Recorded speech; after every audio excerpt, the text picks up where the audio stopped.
ओम शांति। ओम शांति। ओम शांति। आज बाबा कह रहे हैं, मीठे बच्चे अपने ऊपर रहम करो। बाप जो मत देते हैं उस पर चलो तो अपार खुशी रहेगी। माया के श्राप से बचे रहेंगे, है ना। क्योंकि हम मनमानी पहले से करते आए थे जब भगवान का श्रीमत नहीं मिला था, और भगवान का श्रीमत नहीं मिला था, अपनी मनमानी से केवल दुख ही पाए थे। और अब जब भगवान आया है और उसकी श्रीमत से सुख पाना चाहिए, तो अभी भी हम अपनी मनमत पर चले तो क्या माया का श्राप और लेना चाहते हैं क्या? श्राप से तो 63 जन्म से श्राप से ग्रसित थे। तो इसीलिए बाबा कहते हैं कि श्रीमत पर चलेंगे तो अपार खुशी रहेगी और बचे रहेंगे। प्रश्न है, माया का श्राप क्यों लगता है? श्रापित आत्मा की गति क्या होगी, है ना। हर एक चीज़ का अभी लगातार बाबा का मुरली जो चल रहा है ना, वो थोड़ा सा टाइट है, लेकिन क्यों चलाता है? कभी कभी बाबा के बहुत बहुत बहुत प्यारे बच्चे थोड़ा सा बेढंगा ढंग से चलते हैं तो बाबा उन सब पर अटेंशन खिंचवाता है। उत्तर है 1, बाप और पढ़ाई ज्ञान रत्नों का निरादर करने से। क्या था क्वेश्चन? माया का श्राप क्यों लगता है? आंसर ये है कि बाप और पढ़ाई का निरादर करने से, अपनी मत पर चलने से माया का श्राप लग जाता है। अपनी मनमानी कर रहे हैं, जब जैसा लगा अरे 2 लाइन मुरली का सुन लिए हो गया, या थोड़ा सा पढ़ लिए हो गया, ये सब मनमत है। मुरली का डिसरिगार्ड नहीं, शुरू से अंत तक मुरली को सुनना है, पढ़ना है, उसको धारण करना है।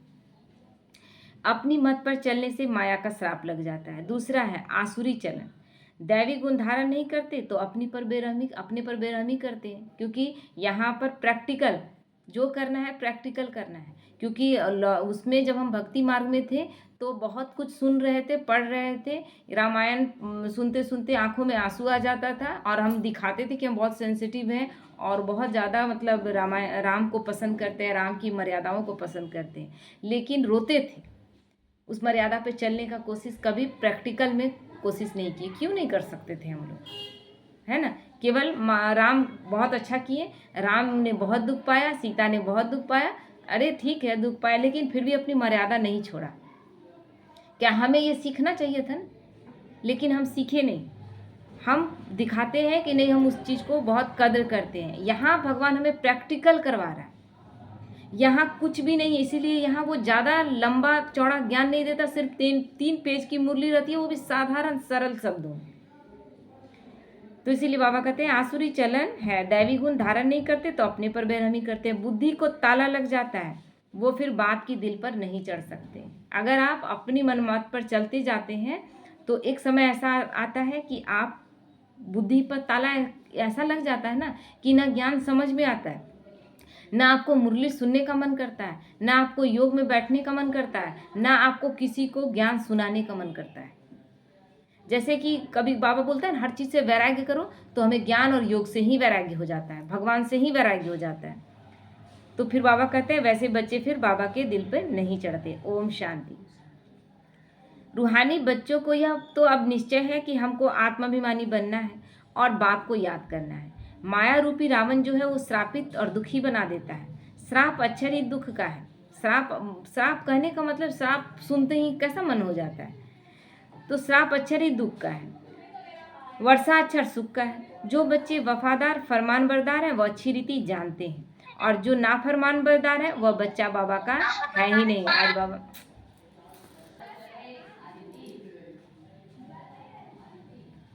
तो बाबा कहते हैं कि जो बच्चे नाफरमान बरदार हैं वो है ही नहीं, जो बाबा के श्रीमत पर नहीं चलते वो बाबा के बच्चे हैं ही नहीं। आज बाबा ये क्लियर करता है। भल अपने को कुछ भी समझे, भल वो समझे कि हम बाबा को बहुत प्यारे बच्चे हैं, लेकिन नहीं, परंतु बाप की दिल पर चढ़ नहीं सकते, वर्षा पा नहीं सकते। जो माया के कहने पर चलते और बाप को याद भी नहीं करते, किसी को ज्ञान समझा भी नहीं सकते, गोया अपने को आपे ही श्रापित करते। बच्चे जानते हैं कि माया बड़ी ज़बरदस्त है। अगर बेहद के बाप की भी नहीं मानते हैं तो गोया माया की मानते हैं। अब भगवान का नहीं मान रहे हैं, उनकी श्रीमत नहीं मान रहे हैं, तो सीधी सी बात है कि आप माया की बात मान रहे हैं। और माया की बात क्या करेगी? श्रापित ही करेगी ना, क्योंकि माया ने 63 जन्म से श्रापित ही करके तो रखा था हमें। तो अगर बेहद की बाप की भी नहीं मानते तो गोया माया की मानते हैं, माया के वश हो जाते हैं। कहावत है ना, प्रभु की आज्ञा सिर माथे। तो बाप कहते हैं बच्चे पुरुषार्थ कर बाप को याद करो तो माया की गोद से निकल प्रभु की गोद में आ जाएंगे। बाप तो बुद्धिवानों का बुद्धिवान है, जिसकी हम सब का क्या हुआ था, बुद्धि में ताला ही लग गया था ना। लेकिन वो बुद्धिमानों की बुद्धि है, वो आता है हमारी बुद्धि का ताला खोलता है और हमें बुद्धिमान बनाता जाता है। हम ये ना सोचे कि हम बहुत बड़े बुद्धिमान हैं, कुछ भी नहीं थे हम। लेकिन भगवान आता है तो हमें फिर से बुद्धि देता है, बुद्धि का ताला खोलता है। लेकिन ज्ञान में चलकर अगर हम उनका श्रीमत का पालन नहीं करते तो 100 गुना, बाबा तो बोला है कि 100 गुना पाप चढ़ता है। तो उस स्थिति में हमारी स्थिति और गड़बड़ होने लगती है और हम नीचे गिर जाते हैं, बुद्धि में ताला लग जाता है। इसलिए अगर इसमें बहुत प्राप्ति है तो बहुत बैलेंस से चलना भी पड़ता है, एक भी मिस्टेक यहाँ होना नहीं चाहिए। तो बाबा कहते हैं बाप की नहीं मानेंगे तो बुद्धि को ताला लग जाएगा। ताला खोलने वाला एक ही बाप है। श्रीमत पर नहीं चलते तो उनका क्या हाल होगा। माया की मत पर कुछ भी पद नहीं पा सकेंगे, क्योंकि माया की मत पर तो चल ही रहे थे, कुछ भी जीवन में सुख शांति तक नहीं था, छोटी छोटी बातों में उलझे हुए थे। लेकिन जैसे ही भगवान का बने, भगवान का श्रीमत पर चलने लगे तो आप छोटी छोटी बातों पर अटेंशन जाता है, कहाँ हम गलत थे कहाँ हम सही, ये सब समझ में आता है। और पहले तो एक रट्टा मारे हुए थे, मेरे से अच्छा कोई है ही नहीं। अंदर अंतर मन भी इतना मतलब मैला हो चुका था ना कि जानते थे कि हम गलत हैं, लेकिन फिर भी अपने अंतर मन को भी स्वीकार कराते थे कि नहीं तुम ही सही हो। नहीं थे सही, लेकिन तब भी। तो बाबा कहते हैं श्रीमत पर नहीं चलते तो उनका हाल क्या होगा। माया कोई पद लेने नहीं देगी। भल सुनते हैं परंतु धारणा नहीं कर सकते हैं और न किसी को करा सकते हैं, तो फिर उसका क्या हाल होगा। जो धारणा करेंगे वही दूसरों को कराएंगे, जिन्हें खुद धारणा नहीं वो दूसरों की धारणा क्या कराएंगे। बाप तो गरीब निवाज है। मनुष्य गरीबों को दान करते हैं तो बाप भी आकर कितना बेहद का दान करते हैं। गरीब का मतलब बाबा यहाँ हम लोग गरीब का मतलब समझते थे केवल धन का गरीब, बाबा हर तरह का गरीब का जिक्र करता है ना। जैसे कोई तन से बीमार है तो वो भी तन का गरीब है, कोई मन से उलझा हुआ है तो मन से गरीब है, किसी के पास धन की कमी है तो धन से गरीब है, किसी का संबंधों में कड़वाहट है तो संबंधों में गरीबी है। तो इन सब चीज़ों से गरीब हो गए थे तब बाबा के हम बने थे, और उन गरीबों का गरीब निवाज बाबा है। तो अगर श्रीमत पर नहीं चलते तो एकदम बुद्धि को ताला लग जाता है। फिर क्या प्राप्ति करेंगे। श्रीमत पर चलने वाले ही बाप के बच्चे ठहरे। बाप तो रहमदिल है, समझते हैं कि बाहर जाते ही माया एकदम खत्म कर देगी। कोई आपघात करते हैं तो भी अपना सत्यानाश करते हैं। बाप तो समझाते रहते हैं अपने पर रहम करो, श्रीमत पर चलो, अपनी मत पर नहीं चलो। श्रीमत पर चलने से खुशी का पारा चढ़ता रहेगा, क्योंकि भगवान के मत पर चल रहे हैं, अपना मेरा कोई मत नहीं। और भगवान का मत है तो वो हमें खुशी ही देगा, क्योंकि भगवान का खुद का श्रीमत है। भगवान वैसा कोई चलन बोलेंगे ही नहीं जैसे हमें दुख हो। भगवान का एक एक श्रीमत आशीर्वाद हमारे लिए बन जा रहा है, तो हम खुश होते जाएंगे। लेकिन भगवान का श्रीमत जैसे ही हम छोड़ते जाते हैं, कैसे छोड़ते जाते हैं, पहले एक दो गलती करते हैं, ब्राह्मण बनने के बाद एक दो गलती करते हैं, उसके बाद शुरू में माफ़ी मांगते हैं।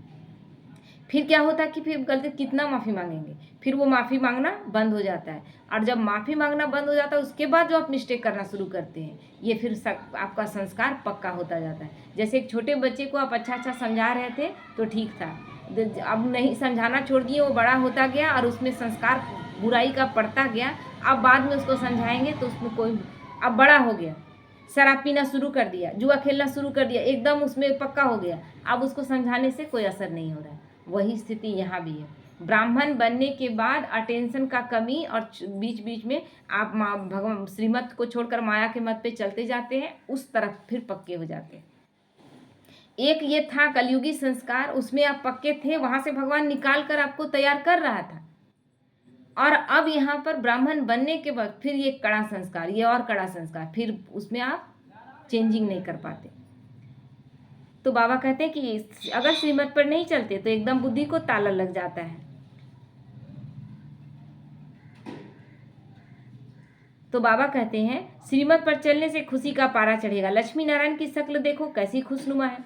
तो पुरुषार्थ कर ऐसा उच्च पद पाना चाहिए ना। क्या ऐसा है कि लक्ष्मी नारायण का चेहरा हमेशा हर्षित, हर चीज़ में भरपूर। कोई चीज़ में लगता है कि कोई एक उस तस्वीर से निकाले कि नहीं हम यहाँ ये ऐड कर दें, हर चीज़ में भरपूर। तो हमारे साथ ऐसा क्यों नहीं है। हम भगवान की मत पर चल रहे हैं तो पुरुषार्थ कर ऐसा उच्च पद पाना चाहिए ना। बाप अविनाशी ज्ञान रत्न देते हैं तो उनका निरादर क्यों करना चाहिए। रत्नों से झोली भरनी चाहिए, एक लाइन नहीं छूटना चाहिए, है ना। एक लाइन नहीं छूटना चाहिए। आज मुरली बाबा हम सब के लिए है, एक लाइन मुरली का नहीं छूटना चाहिए। आज बाबा बोला कि मुरली का डिसरिगार्ड होता है, मुरली का डिसरिगार्ड हम सब कर रहे हैं। अगर हम टाइम पर कोई नहीं पहुंच पा रहे, है ना, तो मुरली का डिसरिगार्ड हो रहा है। अगर उस समय ये सब चलता है दिमाग में कि उस समय हम कोई और काम कर रहे होते, यानी हम भगवान से ज़्यादा उस काम को प्रायोरिटी देते। तो बाबा कहते हैं कि तो पुरुषार्थ कर ऐसा उस पद पाना चाहिए ना। बाप अविनाशी ज्ञान रत्न देते हैं, सुनते तो हैं परंतु झोली नहीं भरते, क्योंकि बाप को याद नहीं करते, आसुरी चलन चलते हैं। बाप बार बार समझाते रहते हैं, अपने पर रहम करो, दैवी गुण धारण करो। वह है ही आसुरी संप्रदाय, उनको बाप आकर परिस्तानी बनाते हैं। परिस्तान स्वर्ग को कहा जाता है। मनुष्य कितना धक्का खाते रहते हैं, सन्यासी आदि के पास जाते हैं, समझते हैं मन को शांति मिलेगी, है ना, लेकिन कितना खोए हुए हैं, सच से कितना दूर हैं। क्या है सन्यासियों के पास कि उनके पास शांति के लिए आप जाते हैं। सन्यासियों ने ऐसा क्या किया है, केवल एक ब्रह्मचर्य में, यानी ब्रह्मचर्य से मन को शांति मिल सकता है। तुम क्यों नहीं ब्रह्मचर्य में जाते हो, तुम्हें भी शांति मिलेगी। ये नहीं करते। हम उसके पास उसकी शांति लेने के लिए जो उसने अपने पुरुषार्थ से कमाया है वो पाना चाहते हैं, बड़ी आसानी से। उसके पास जाएंगे, आशीर्वाद देगा, मेरा मन शांत हो जाएगा। क्यों भाई, तुम क्यों नहीं कर सकते। तो बाबा कहते हैं समझते हैं मन को शांति मिलेगी। वास्तव में यह अक्षर ही रॉन्ग है, इनका कोई अर्थ नहीं। शांति तो आत्मा को चाहिए ना, मन को थोड़ी ना शांति चाहिए। आत्मा अपना स्वरूप भूली हुई है और मन को मालिक बना के बैठी हुई है। नहीं तो मन तो कुछ है ही नहीं। आत्मा जब सोचती है तो मन है, आत्मा जब निर्णय लेती है तो बुद्धि है। बहुत सारा अंग उसका है नहीं, बस आत्मा ही है। तो शांति तो आत्मा को चाहिए। आत्मा स्वयं शांत स्वरूप है, वो उसका स्वरूप ही शांति का है। फिर वो अशांत हुई क्यों। जानेंगे, अपने आप को पहचानेंगे तो स्वयं शांति मिल जाएगा। तो ऐसे भी नहीं कहते कि आत्मा को कैसे शांति मिले, कहते हैं मन को शांति कैसे मिले।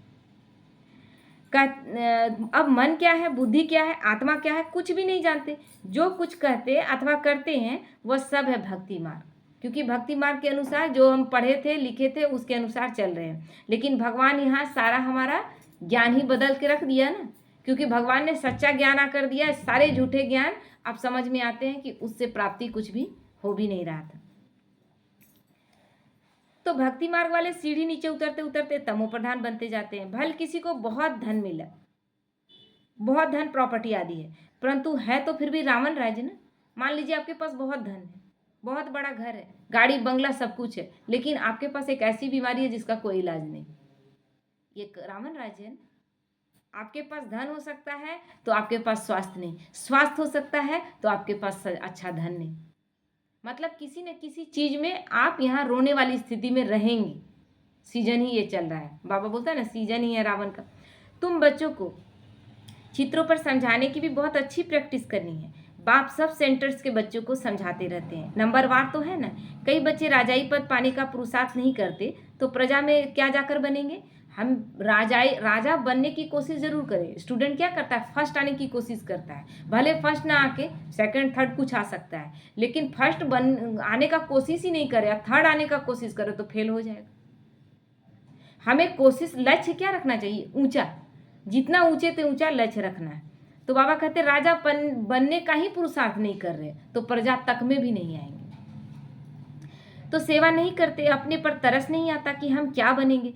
फिर समझा जाता है कि ड्रामा में इनका पार्ट इतना ही है। अपना कल्याण करने के लिए ज्ञान के साथ साथ योग भी हो। योग में नहीं रहते तो कुछ भी कल्याण नहीं होता, क्योंकि ज्ञान समझना बड़ा आसान है, लेकिन योग नहीं है तो भगवान ज्ञान को समझाने के लायक भी नहीं छोड़ेगा। आप सब कुछ जानते हुए भी आपके पास केवल इन्फॉर्मेशन रहेगा, ये ऐसे होता है वो ऐसे होता है, लेकिन वो इन्फॉर्मेशन जैसे पत्रकार से आप या टीवी पर न्यूज़ सुन रहे हैं उससे आपको फर्क पड़ता है क्या, केवल आप न्यूज़ जानते हैं। तो उसी तरह ज्ञान को आप किसी से सुन लेंगे, आपके अंदर में अनुभूति नहीं होगा। और जब योग के द्वारा हम ज्ञान किसी को बताते हैं तो उसको अनुभूति होता है और वो तुरंत बाप का बन जाता है।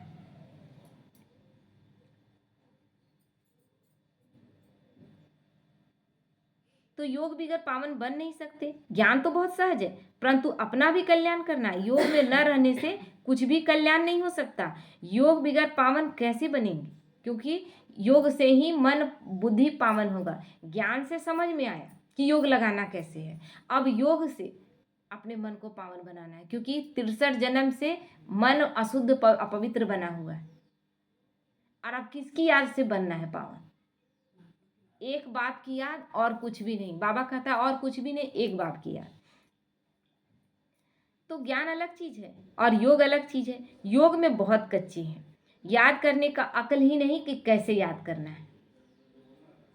तो याद बिगर विकर्म विनाश कैसे हो? और विकर्म विनाश नहीं हो तब तक हल्का महसूस नहीं होगा, तब तक चेहरे में आप चाहेंगे भी तो वो झूठी हंसी हंसेंगे, है ना। जब हल्के हो जाएंगे, विकर्म कटने लगता है, तो आपको जरूरत नहीं पड़ता, आप ऐसे ही आपके चेहरे में हंसी रहेगा। और वो हंसी इतना नेचुरल होगा कि कोई भी देखते ही कहेगा कि ये हंसमुख। तो इसीलिए बाबा कहते हैं अगर विकर्म विनाश नहीं तो फिर सजा बहुत खानी पड़ती है, बहुत पछताना पड़ता है। वो स्थूल कमाई नहीं करते तो कोई सजा नहीं खाते हैं। इसमें तो पापों का बोझा सिर पर है, उसकी बहुत सजा खानी पड़े। स्थूल कमाई नहीं किए, मान लीजिए नहीं, कुछ घर में ही कोई ऐसा काम नहीं किए, खाना नहीं बनाया, कोई मतलब कुछ ऐसा काम नहीं किए, तो इसका कोई सजा तो नहीं। लेकिन यहाँ बाबा के यज्ञ में आप योग नहीं लगा रहे हैं, अपने विकर्मों को, पहले का विकर्म, बाबा तो सब कुछ बता दिया ना कि बाबा अपने 33 करोड़ बच्चों को हर चीज बता के रखा हुआ है कि तुम योग के द्वारा अपने सारे विकर्म विनाश करो, पिछले जितना करके आए हो योग के द्वारा तुम्हारा सब कटता जाएगा। अब कहने के बावजूद हम नहीं करेंगे, नहीं कटेगा, तो वो तो फिर कटेगा ना सजा के द्वारा। तो इसीलिए बाबा कहते हैं और सजा खा कर जाएंगे तो उसमें प्राप्ति का अनुभव भी नहीं होगा और सम्मान भी नहीं मिलेगा। एक बार जेल जाने के बाद उसको क्या बोलते हैं? सजा याफ्ता मुजरिम ही बोलते हैं। अरे वो फलाना तो जेल गया हुआ, कितना अच्छा है जानते हैं। वही हमारे साथ है। यहाँ अगर सजा खा खा करके जाएंगे तो क्या अच्छा पोस्ट मिलेगा। तो इसीलिए बाबा कहते हैं इसमें तो पापों का बोझा सिर पर है, उनको बहुत सजा खानी पड़े। बच्चे बनकर और बेअदब होते हैं तो बहुत सजा मिल जाती है। बाबा का बनकर बेअदबी से चलते हैं, मर्यादा से नहीं चलते हैं, बाबा का डिसरिगार्ड करते हैं, तो फिर बहुत सजा खानी पड़ती है। बाप तो कहते हैं अपने पर रहम करो, योग में रहो, नहीं तो मुफ्त अपना घात करते हैं। जैसे कोई ऊपर से गिरता है, मरा तो नहीं, हॉस्पिटल में पड़ा रहेगा, चिल्लाता रहेगा, है ना। आत्महत्या करने गया लेकिन मरा नहीं, तो उसका स्थिति और कितना बुरा हो जाएगा, बोलेगा ना इससे तो बुरा स्थिति हो गया। तो यही स्थिति अभी है, हड्ड गुड्ड टूट जाएगा और पर दुखी रहेंगे, तड़पते रहेंगे। क्या वो स्थिति चाहिए? इसीलिए सब विकर्मों का विनाश। और एक चीज हमेशा अटेंशन रखना है कि नया कोई विकर्म नहीं बनाना है। ऑलरेडी 63 जन्मों से हमें पता ही नहीं कि कितने विकर्म करके हम आए, लेकिन अपने बोलते हैं ना कि अभी अपने जीवन को देखिए और अपने जीवन में आने वाली हर परेशानियों को देखिए कि कितना है, उससे तय होता है कि पिछला कितना बुरा कर्म करके आए। और जब बहुत है तो और करना क्या है, और करना है क्या? तो बाबा कहते हैं नाहक अपने को धक्का दिया, मरा नहीं, बाकी क्या काम का रहा। यहाँ भी ऐसे ही है, चढ़ना है बहुत ऊंचा, श्रीमत पर नहीं चलते तो फिर गिर पड़ते हैं, और गिर पड़ते हैं तो घायल हो जाते हैं।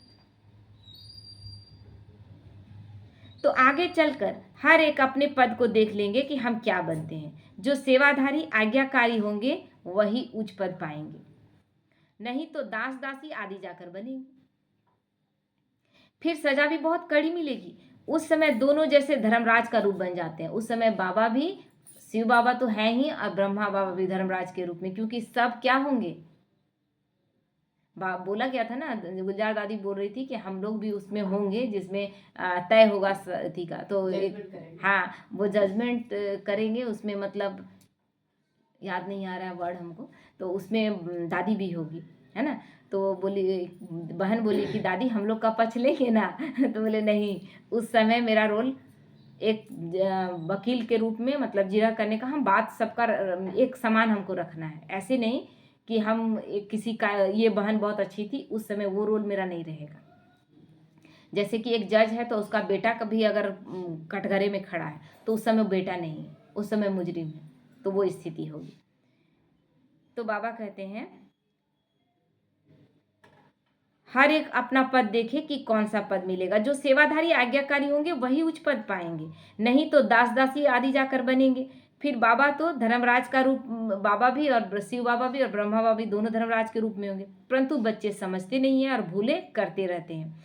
सजा तो यहाँ खानी पड़ेगी ना। जितना जो सेवा करेंगे उतना ही शोभेंगे, उतना ही शोभेंगे, यानी उतना ही बाबा के दिल पर चढ़ेंगे और उतना ही उच्च पद पाएंगे, नहीं तो कोई काम के नहीं रहेंगे। बाप कहते हैं दूसरों का कल्याण नहीं कर सकते हो तो अपना कल्याण तो कम से कम करो। आज बाबा तुलना किया है, बांधेलियां भी अपना कल्याण करती रहती हैं और हमारा तो कोई बंधन नहीं, और फिर भी हम अपना कल्याण ना करें। अब बाप फिर भी बच्चों को कहते हैं खबरदार रहो, नाम रूप में फंसने में माया बहुत धोखा देती है। किसी नाम रूप में फंसने का कोई ज़रूरत ही नहीं है। हमारा एक ही नाम रूप है शिव बाबा, हमें उसी से फंसना है और किसी से फंसने का जरूरत नहीं है। नाम रूप में फंसने का मतलब ये नहीं होता कि अब किसी से लगाव झुकाव में, किसी से घृणा भी है वो भी नाम रूप है, किसी से ईर्ष्या है वो भी नाम रूप है। किसी एक पार्टिकुलर आदमी पर आपको लग रहा है कि वो आगे क्यों बढ़ रहा है, कोई एक पार्टिकुलर कोई आदमी पर लग रहा है कि यही इसी को सब जगह पूछा जाता है, हमको क्यों नहीं पूछा जाता है। नहीं, किसी नाम रूप में नहीं फंसना है। हमारा एक ही नाम रूप शिव बाबा और बस उसी पर फंसना है। तो बाबा कहते हैं बाबा फलानी को देखने से हमको खराब संकल्प चलते हैं। बाप समझाते हैं कर्मेंद्रियों से कभी भी खराब काम नहीं करना है। कोई भी गंदा आदमी जिसकी चलन ठीक ना हो तो सेंटर पर उनको नहीं आने देना है ना। आज बाबा का बहुत कड़ा मूल्य, नहीं आने देना है। स्कूल में कोई बदचलन चलते हैं तो बहुत मार खाते हैं ना। टीचर सबके आगे बतलाते हैं इसने ऐसे बदचलन की है, इसलिए इनको स्कूल से निकाला जाता है और स्कूल से वैसे बच्चों को निकाल दिया जाता है। आज बाबा वैसे बच्चों के लिए बोला तुम्हारे सेंटर्स पर भी ऐसी गंदी दृष्टि वाले आते हैं तो उनको भगा देना चाहिए, भगवान का फरमान। बाप कहते हैं कभी कुदृष्टि नहीं रहनी चाहिए। सेवा नहीं करते, बाप को याद नहीं करते तो जरूर कुछ ना कुछ गंदगी है। जो अच्छी सेवा करते हैं उनका नाम भी बाला होता है। थोड़ा भी संकल्प आया, कुदृष्टि जाए तो समझना चाहिए माया का वार होता है। किसी पर भी दृष्टि गलत गई एकदम छोड़ देना चाहिए ऐसे बच्चों को, नहीं तो वृद्धि को पाए नुकसान कर देंगे। फिर बोलते हैं ना, एक सड़ा हुआ कोई फल रखे हुए उसके साथ और भी फल, अच्छे फल भी सड़ जाएंगे। तो इसलिए आज बाबा क्लियर करता है छोड़ देना चाहिए। बाप को याद करेंगे तो बचते रहेंगे। बाबा सब बच्चों को सावधान करते हैं खबरदार रहो। ऐसा नहीं कि बाबा वैसे ही बच्चों को, बाबा और जो बच्चे हम अच्छे से चल रहे हैं, हमारी दृष्टि भी अपनी दृष्टि, क्योंकि 63 जन्मों से हम भी विकारों के अधीन रहे, इसलिए हमारी दृष्टि भी कभी गलत न जाए। खबरदार रहो, कहीं अपने कुल का नाम बदनाम नहीं करो। कोई गंधर्वी विवाह कर इकट्ठे रहते हैं तो कितना नाम वाला करते हैं, कोई फिर गंदे बन पड़ते हैं। क्योंकि गंधर्वी विवाह का भी मतलब था, परिवार में कोई बोल दे रहा कि नहीं घर की बेटी अगर ये किसी ब्रह्मा कुमार से ही शादी कर ले, लेकिन करे तब उसको हम छुट्टी देंगे समर्पण होने का। तो वैसे स्थिति में बाबा करवाता था, न कि भाई बहनों को मन रहता था कि हम कर लें। अभी कोई भाई बहन से प्रस्ताव रखता है कि हम कर लें, ऐसा स्थिति मेरा बन रहा है कि हमको गंधर्व, यानी उसके मन में गलत भावना है। तुम्हारे मन में उठने का मतलब ही है कि गलत भावना हो, भावना सही नहीं। बाबा एक भाई से पूछे ना, एक बहन का बहुत कड़ा पेपर आ रहा था कि नहीं उस विवाह करेगी तब उसको समर्पित होने देंगे, भले एक ब्रह्मा कुमार से करा दीजिए। तो एक ब्रह्मा कुमार को बाबा, उस समय साकार में बाबा थे, तो बाबा बोले कि बच्चे करोगे गंधर्व विवाह? तो बोले नहीं बाबा। वो भाई बोले कि नहीं। उसके साथ एक लड़का था जो वो भी समर्पित है, तो वो बोल रहा कि तुम मना क्यों कर दिए, हाँ करना चाहिए था ना। बाबा हमको बोलता था हम हाँ कर देते। तो जब बाबा तक बात पहुंचा तो बाबा बोला ना, बाबा तक ये बात नहीं पहुंचा कि उस मतलब वो ऐसा बोल रहा है, बात ये पहुंचा कि उसको भी बोलिए। तो बोला नहीं, मैं जानता हूँ कि किसकी स्थिति क्या है। वो तो अपने दोस्त के पास बोला, लेकिन बाबा जानता है कि किसको, इसको बोले ये ना बोलेगा और इसको बोलेंगे हाँ बोल देगा। और हाँ बोलने के बाद क्या होगा, डिसर्विस हो जाएगा ना, कि अगर जानबूझकर हम तो दिखा रहे हैं कि हम गंधर्व विवाह कर रहे हैं। तो बाबा कहते हैं गंधर्व विवाह करने का भी मतलब था जब किसी को हमको बचाना था, समर्पित कराना था। तो ये बड़े बड़ों का डिसीजन, न कि कोई भाई बहन अपना डिसीजन ले कि हम गंधर्व विवाह कर लें। तो यहाँ तुम आए हो अपनी सदगति करने, न कि बुरी गति करने। बुरे ते बुरा है काम, फिर क्रोध। आते हैं बाप से वर्षा लेने के लिए, परंतु माया वार करके श्राप दे देती है, तो एकदम गिर पड़ते हैं, गोया अपने को श्राप दे देते हैं। तो बाप समझाते हैं बड़ी संभाल रखनी है, कोई ऐसा आए तो उनको एकदम रवाना कर देना चाहिए, समझ में आ जाना चाहिए। दृष्टि तो समझ में आती है, किसकी दृष्टि पवित्र है किसकी अपवित्र है, आप तो ये एकदम पूरी तरह समझ में आती है। बाबा बोलता है तुरंत रवाना कर दीजिए ऐसे बच्चों को। दिखाते भी है ना, अमृत पीने आए, फिर बाहर जाकर असुर बन गंध किया। वह फिर बोलते हैं ना कि देवताओं को पिलाया जा रहा था अमृत और उसी समय कोई असुर घुस गया था और पी लिया। तो ये सब ध्यान रखना है, ये कहानी क्यों बना, अभी के लिए ही तो बना है। तो बाबा कहते हैं वह फिर ज्ञान सुना ना सके, ताला बंद हो जाता है। बाप कहते हैं अपनी सेवा पर ही तत्पर रहना चाहिए, बाप की याद में रहते रहते पिछाड़ी को चले जाना है घर। गीत भी है ना, रात के राही थक मत जाना, सुबह की मंजिल दूर नहीं। आत्मा को घर जाना है, आत्मा ही राही है, आत्मा को रोज समझाया जाता है अब तुम शांति धाम जाने के राही हो। तो अब बाप को, घर को और वर्षे को ही याद करते रहो। अपने को देखना है, माया कहीं धोखा तो नहीं देती है। मैं अपने बाप को याद करता हूँ। अब ये अटेंशन, ऊंचते ऊंच बाप की तरफ ही दृष्टि रहे, यह है बहुत ऊंच पुरुषार्थ। बाप कहते हैं बच्चे कुदृष्टि छोड़ दो, देह अभिमान माना कुदृष्टि, देही अभिमानी माना शुभ दृष्टि। जब जब देह अभिमान आता है हम डिस्टर्ब होते। देह अभिमान का मतलब ही है डिस्टर्ब होना, आत्मिक स्थिति में रहने का मतलब ही है आप हल्की स्थिति में उड़ते रहेंगे। तो देह अभिमान माना कुदृष्टि या देही अभिमानी माना शुभ दृष्टि। तो बच्चों की दृष्टि बाप की तरफ रहनी चाहिए। वर्षा बहुत ऊंच है, विश्व की बादशाही कम बात है क्या, पूरे विश्व की बादशाही मिलने वाली है, ये छोटी बात है क्या, बहुत ऊंची और बहुत श्रेष्ठ बात है। और जैसी जैसी हमारी स्थिति होती है ना, हम अभी गौर से देखें, जब बाबा हमको स्वराज अधिकारी बनाता है तो हम पूरे विश्व पर राज्य अधिकार करते हैं और पूरे विश्व पर राज उस गद्दी पर बैठते हैं। लेकिन जैसे ही धीरे धीरे हम नीचे उतरते हैं, जैसे ही आत्मा मन की गुलाम होती जाती है, अपनी कर्मेंद्रियों की गुलाम होनी चाहिए। कर्मेंद्रियां क्या है, हमारी प्रजा है, तो हम प्रजा के गुलाम होते गए। अभी हमारा राज्य कैसा चल रहा है पूरे देश में, पूरे विश्व में प्रजा पर राज्य चल रहा है ना। तो जैसी हमारी स्थिति यहाँ पर, राजनीति स्थिति उसी तरह रहेगी। यहाँ पर हमारी स्थिति पावरफुल थी, आत्मा राज्य कर रही थी, तो हम विश्व के राज्य पर बैठे थे, गद्दी पर बैठे थे। आज हमारी स्थिति कैसा है, हमारी कर्मेंद्रियां हमें चला रही है ना। शुगर का पेशेंट है, रसगुल्ला देखे और मन भटक गया, नहीं खा लेना चाहिए, खा लिए, चावल नहीं खाना चाहिए, नहीं मन नहीं, जीवन नहीं मान रहा है, यानी आप अपनी कर्मेंद्रियों के गुलाम हैं, यानी आप प्रजा के गुलाम, राजा नहीं है। अभी क्या क्या है स्थिति, प्रजा पर राज्य है ना। कितने बड़े अभी प्रधानमंत्री मोदी का ही देखिए, बहुत अच्छे से जीत कर आए, लेकिन अब इस बार जो आए अच्छे से जीत कर आए क्या, यानी जब चाहे प्रजा आपको उतार देगी और जब चाहे प्रजा आपको चढ़ा देगी, ये स्थिति है। तो जैसी हमारी स्थिति वैसा राजनीतिक स्थिति भी चलता है, वैसा प्रकृति भी चलती, प्राकृतिक स्थिति भी देख लीजिए, जैसे हमारी अंदर की स्थिति वैसी प्रकृति है। तो बाबा कहते हैं स्वप्न में भी किसी को नहीं होगा कि पढ़ाई से योग से विश्व की बादशाही मिल सकती है। पढ़कर ऊंच पद पाएंगे तो बाप भी खुश होगा, टीचर भी खुश होगा और सदगुरु भी खुश होगा। बाबा कहते हैं याद करते रहेंगे तो बाप भी पुचकार देते रहेंगे, क्योंकि स्कूल में भी टीचर कैसे बच्चों से खुश रहता है, जो अच्छे से पढ़ता है। लेकिन अब एक बार क्लास में सो गए थे, हल्का नींद आ गया था, हिस्ट्री का था, तो टीचर जो चौक होता है ना, उसी से मारा एकदम निशाना लगा के, हालांकि नहीं लगा लेकिन थोड़ा सा बच गया, लेकिन अटेंशन दिलाने के लिए, इसलिए वो मारे भी नहीं थे कि चोट लग जाए, लेकिन अटेंशन दिलाने के लिए, है ना। तो बाबा कहते हैं हमें अटेंशन रखना चाहिए कि हम कौन सी पढ़ाई पढ़ रहे हैं, पढ़ाने वाला कौन पढ़ा रहा है, हमारी पढ़ाई है क्या, मुरली हम कहाँ से लाएंगे, भगवान की मुरली, केवल हम बैठा दिए गए हैं, कभी हम कभी आप इस तरह, लेकिन पढ़ाने वाला तो वही है। तो इसीलिए बाबा कहते हैं, बाप कहते हैं बच्चे यह खामियां निकाल दो, नहीं तो मुफ्त नाम बदनाम करेंगे। बाप तो विश्व का मालिक बनाते, सौभाग्य खोलते हैं। भारतवासी ही 100% सौभाग्यशाली थे, सो फिर 100% दुर्भाग्यशाली बने हैं। सबसे ज़्यादा सौभाग्यशाली भारतवासी, सबसे ऊंचा उठते हैं और सबसे नीचे भी गिरते हैं। इतना भ्रष्टाचारी, अभी जितना भ्रष्टाचार भारत में है उतना शायद ही कहीं होगा।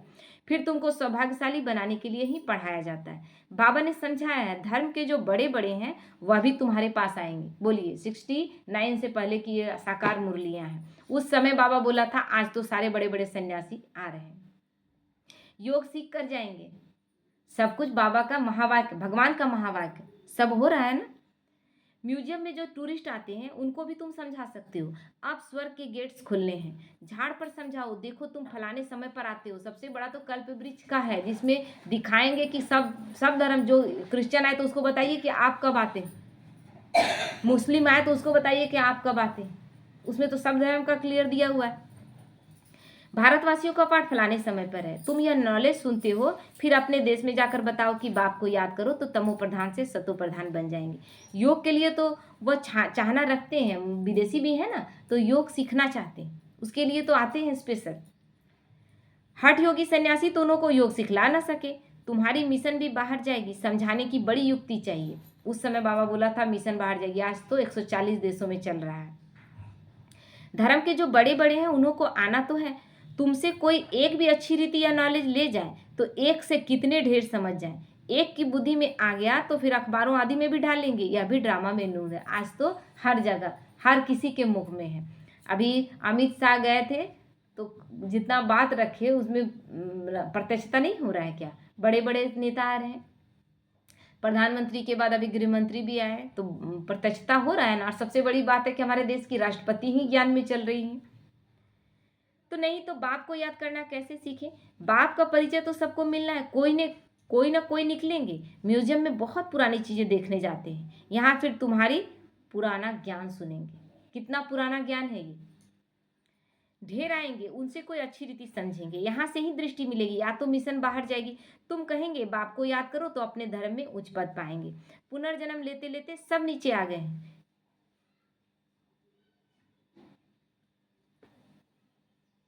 क्या हुआ?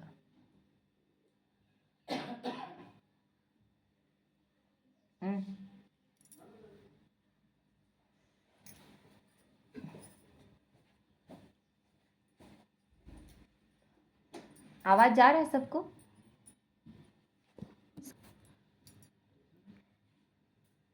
तो बाबा कहते हैं यहाँ से ही दृष्टि मिलेगी, या तो मिशन बाहर जाएगी। तुम कहेंगे बाप को याद करो तो अपने धर्म में उच्च पद पाएंगे। पुनर्जन्म लेते लेते सब नीचे आ गए। नीचे उतरना माना तमो प्रधान बनना। पोप आदि ऐसे कह न सके कि बाप को याद करो, क्योंकि वो बीच से आए हैं, द्वापर से आए हैं। वो कैसे बोलेंगे कि भगवान को याद करो? वो तो भगवान को खुद ही नहीं पहचान रहे, बाप को खुद ही नहीं पहचान रहे, बाप को जानते ही नहीं।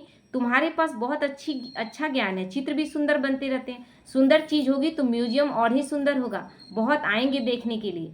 जितने बड़े चित्र होंगे उतना अच्छी रीति समझा सकेंगे। इसलिए बाबा बड़े बड़े चित्र बनवाता था, क्योंकि अटेंशन जाए, हर एक चीज पर फोकस हो।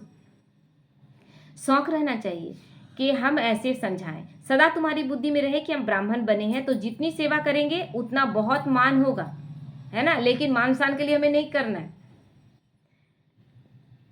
यहाँ भी मान तो वहाँ भी मान होगा, तुम पूज्य बनेंगे। जितना यहाँ पर हम पुरुषार्थ करके जितना बाबा का सेवा करेंगे ना, उतना ही ज़्यादा पूज्य बनेंगे। उतना ही देवी देवताओं का पूजा भी देखते हैं, किसी का रोज होता है, किसी का सप्ताह में होता है, किसी का महीने में होता है, किसी का साल भर में एक ही बार होता है। जैसा यहाँ स्थिति वैसा वहाँ पूजा भी होगा। तो यह ईश्वरीय नॉलेज धारण करनी है। बाप तो कहते हैं सेवा पर दौड़ते रहो। बाप कहीं भी सेवा पर भेजे, इसमें कल्याण है, ये नहीं सोचना है, कोई संकल्प ही नहीं चलाना है। बाबा बोल दिया इस सेवा में चलना, बस उसी समय उठकर चले जाना है। सारा दिन बुद्धि में सेवा के ख्याल चलने चाहिए। फॉरेनर्स को भी बाप का परिचय देना है। मोस्ट बिलव्ड बाप को याद करो। कोई भी देहधारी गुरु को गुरु नहीं बनाओ। सबका सदगति दाता वह एक है जो अपनी गति नहीं जानता। कैसे गुरु बन के बैठे हुए हैं। आज जब ज्ञान समझ में आता है ना, तो लगता है कि लोग तो भोले भाले हैं, लेकिन जो बन के बैठे हैं ना, उनको समझना चाहिए कि आप अपनी गति सदगति जान रहे हैं, जो आप गुरु बन के बैठे हुए हैं। तो बाबा कहते हैं अभी होलसेल मौत सामने सामने खड़ा है। होलसेल और रिटेल व्यापार होता है ना, बाफ है होलसेल और वर्षा भी होलसेल देते हैं। 21 जन्म के लिए विश्व की राजाई लो। मुख्य चित्र ही है त्रिमूर्ति, गोला, झाड़, सीढ़ी, विराट रूप का चित्र और गीता का भगवान कौन। ये मुख्य चित्र है जिसमें किसी को भी समझाना है। यह चित्र तो फर्स्ट क्लास है। इसमें बाप की महिमा पूरी है। बाप ने ही श्री कृष्ण को ऐसा बनाया ना, लेकिन निराकार होने की वजह से बाप का नाम हट गया और कृष्ण को बना दिए, क्योंकि कृष्ण साकार रूप में दिखते हैं तो कृष्ण की महिमा कर दी। तो बाप ने ही कृष्ण को ऐसा बनाया है। यह वर्षा गॉड फादर ने दिया।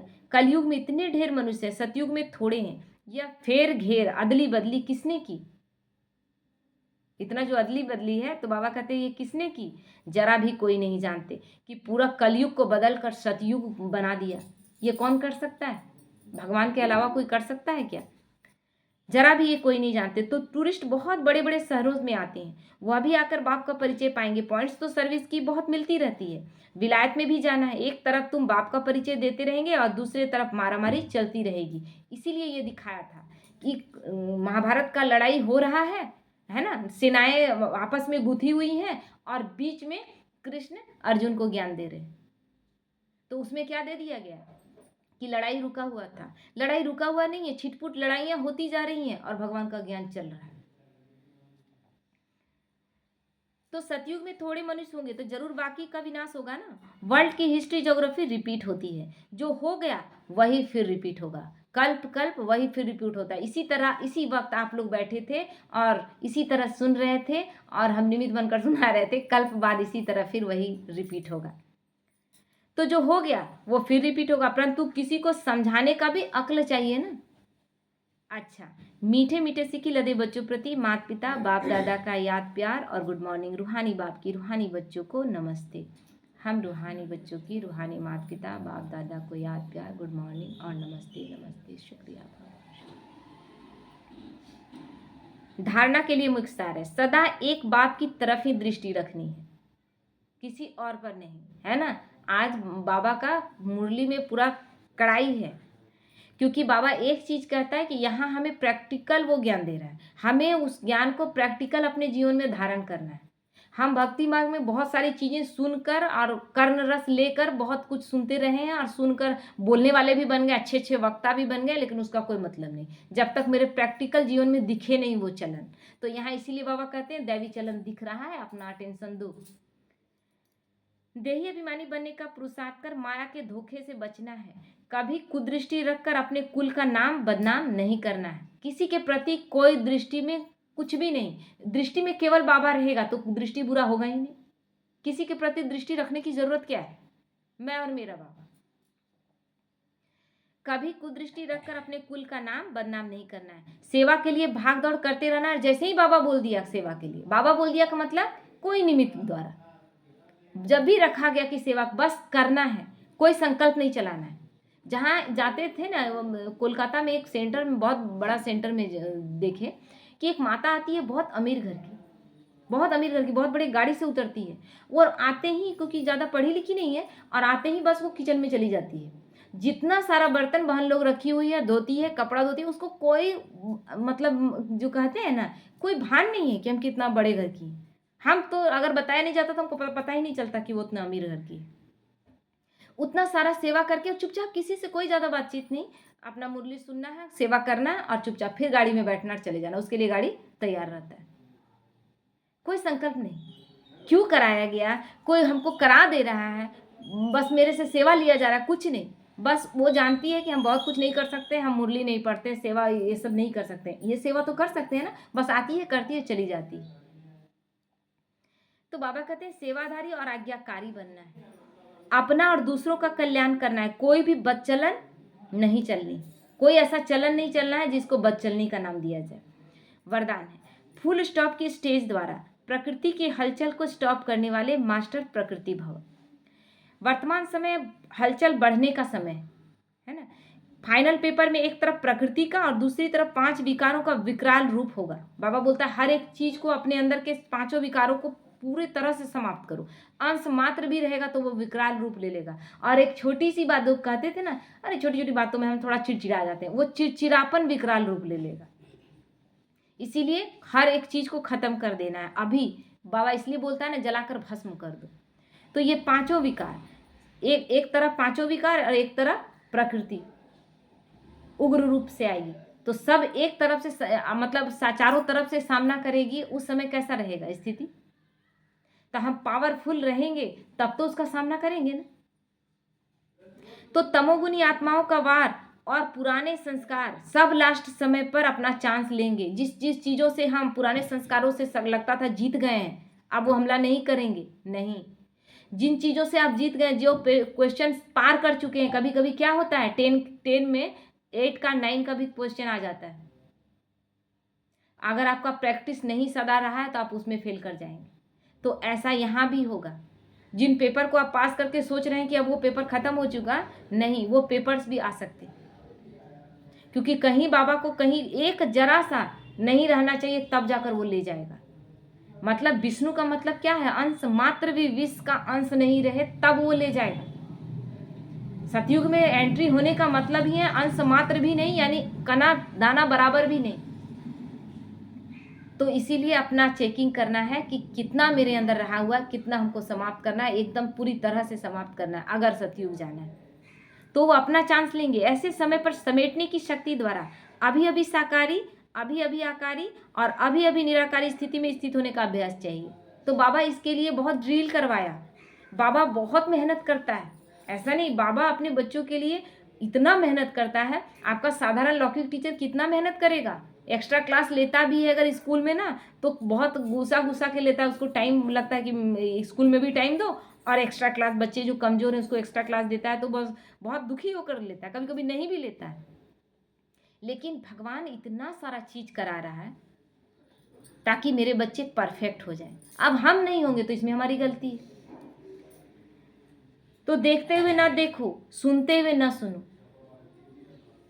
जब ऐसी फुल स्टॉप की स्टेज हो तब प्रकृतिपति बनकर प्रकृति की हलचल को स्टॉप कर सकेंगे। जब ये हमारी स्थिति होगी, हम छोटी छोटी बातों में फुल स्टॉप लगाना जानते थे क्या? अगर जानते थे तो हम बड़ी बड़ी बातों पर लगाने सकेंगे। अगर हम छोटी छोटी बातों में ही फुल स्टॉप लगाने के बजाय कॉमा और बढ़ाते जा रहे हैं, फिर कॉमा, फिर आगे बढ़ाते जा रहे हैं, फिर क्वेश्चन मार्क, फिर आगे बढ़ाते जा रहे हैं, तो क्या होगा? जैसी स्थिति हम बना के रखे हुए थे, लास्ट समय पेपर वैसा ही आएगा। और फिर हम, बाबा नहीं बोलता है कि लास्ट में बच्चे दिल फाड़ फाड़ के रोएंगे, तो ऐसे ही बच्चे पछतावे की अग्नि में रोएंगे, जलेंगे।